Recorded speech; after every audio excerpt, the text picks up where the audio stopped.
Assalamualaikum warahmatullahi wabarakatuh. Nama saya Rizky Mubarok, NIM 12306193065, jurusan PKI semester 3. Di sini saya akan menjelaskan tentang pengertian gerakan sosial. Gerakan sosial adalah gerakan yang lahir dari kondisi masyarakat yang menggambarkan ketidakadilan dan adanya sikap semena-mena maupun sikap yang tidak semestinya terhadap rakyat. Sebagai reaksi yang bertujuan menginginkan perubahan kebijakan karena dinilai adanya ketidakadilan.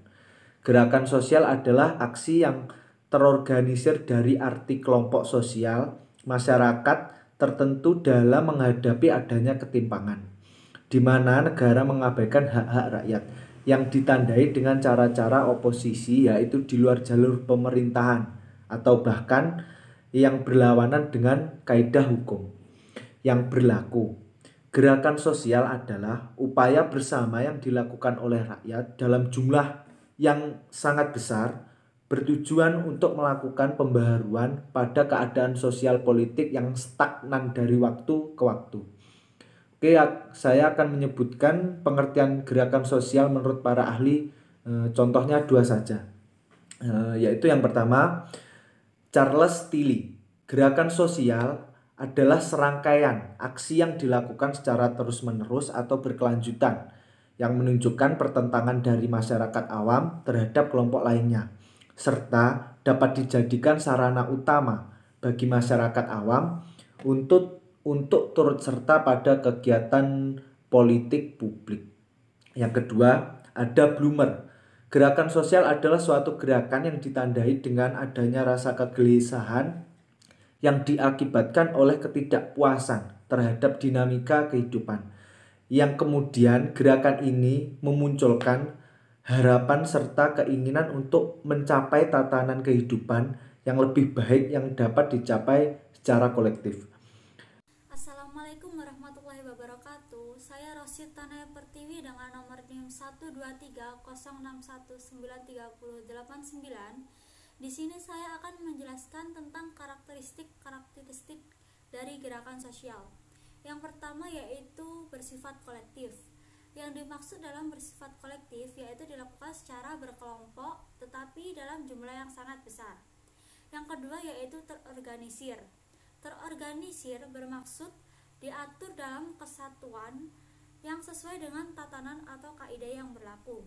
Terorganisir berarti memiliki struktur, tata cara, dan tujuan. Yang ketiga, memiliki ideologi. Adanya pemikiran yang memunculkan sebuah konsep yang dijadikan sebagai dasar dari gerakan sosial, seperti norma, nilai, ide, dan sebagainya. Yang keempat yaitu bersifat dinamis. Salah satu tujuan gerakan sosial yaitu merubah sistem atau tatanan sosial yang berlaku di masyarakat. Dinamis dalam hal ini bisa dikatakan sebagai gerakan sosial yang bertujuan melakukan perubahan pada keadaan sosial politik. Yang kelima, mengandung nilai-nilai sosial. Gerakan sosial mengandung nilai-nilai sosial yang dianut oleh para anggotanya. Mengingat kembali salah satu definisi gerakan sosial yaitu berfokuskan kepada isu-isu atau aktivitas sosial di masyarakat. Yang terakhir atau yang keenam yaitu mewujudkan kepentingan bersama. Assalamualaikum warahmatullahi wabarakatuh. Nama saya Anggi Wahyudianto dengan NIM 12306193091. Di sini saya akan menjelaskan mengenai jenis gerakan sosial. Menurut Sarbaini 2013, jenis gerakan sosial ada 9. Yang pertama, gerakan perpindahan, yaitu arus perpindahan ke suatu tempat yang baru. Individu-individu dalam jenis ini umumnya tidak puas dengan keadaan sekarang dan bermigrasi dengan harapan memperoleh masa depan yang lebih baik. Yang kedua, gerakan ekspresif, yaitu tindakan penduduk untuk mengubah sikapnya sendiri dan bukannya mengubah masyarakat.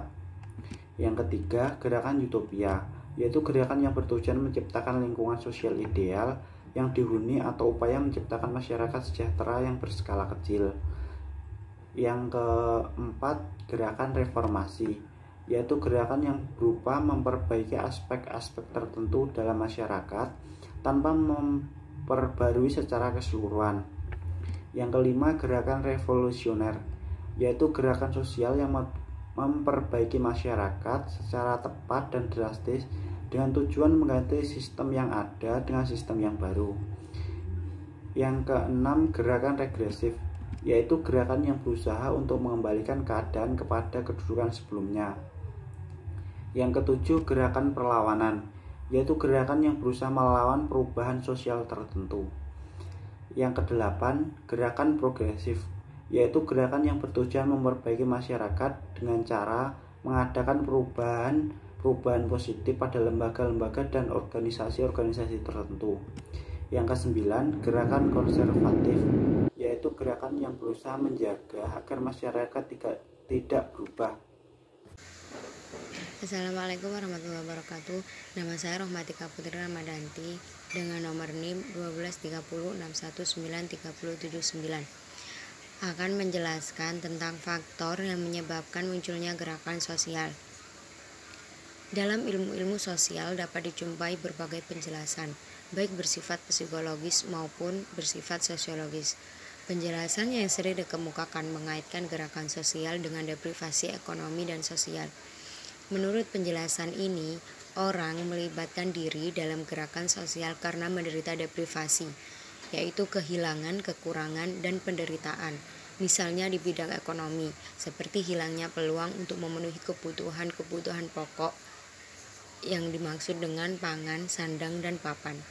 Para penganut penjelasan ini menunjukkan bahwa pada fakta gerakan sosial dalam sejarah didahului deprivasi yang disebabkan oleh sosial seperti kenaikan harga-harga bahan kebutuhan pokok.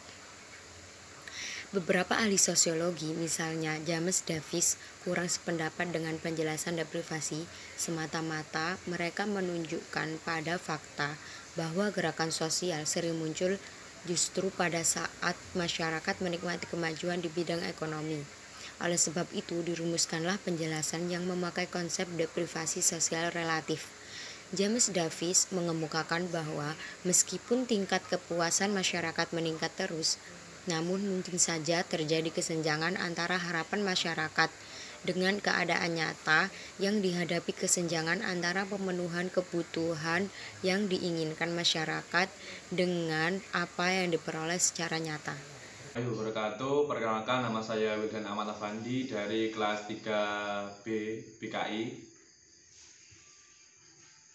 Kali ini saya akan memaparkan tentang tujuan gerakan sosial.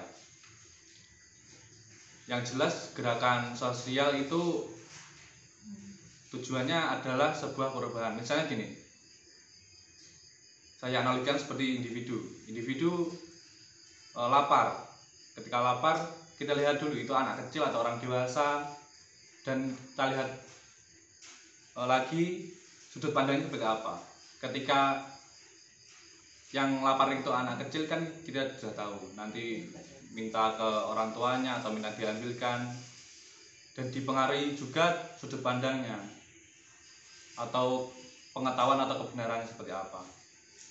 Kalau misalnya anak kecil tidak ingin tidak merepotkan orang tuanya mengambil sendiri, misalnya kalau sudut pandangnya seperti itu, kebenaran seperti itu. Kita jabarkan lagi yang lebih besar, misalnya sebuah kelompok,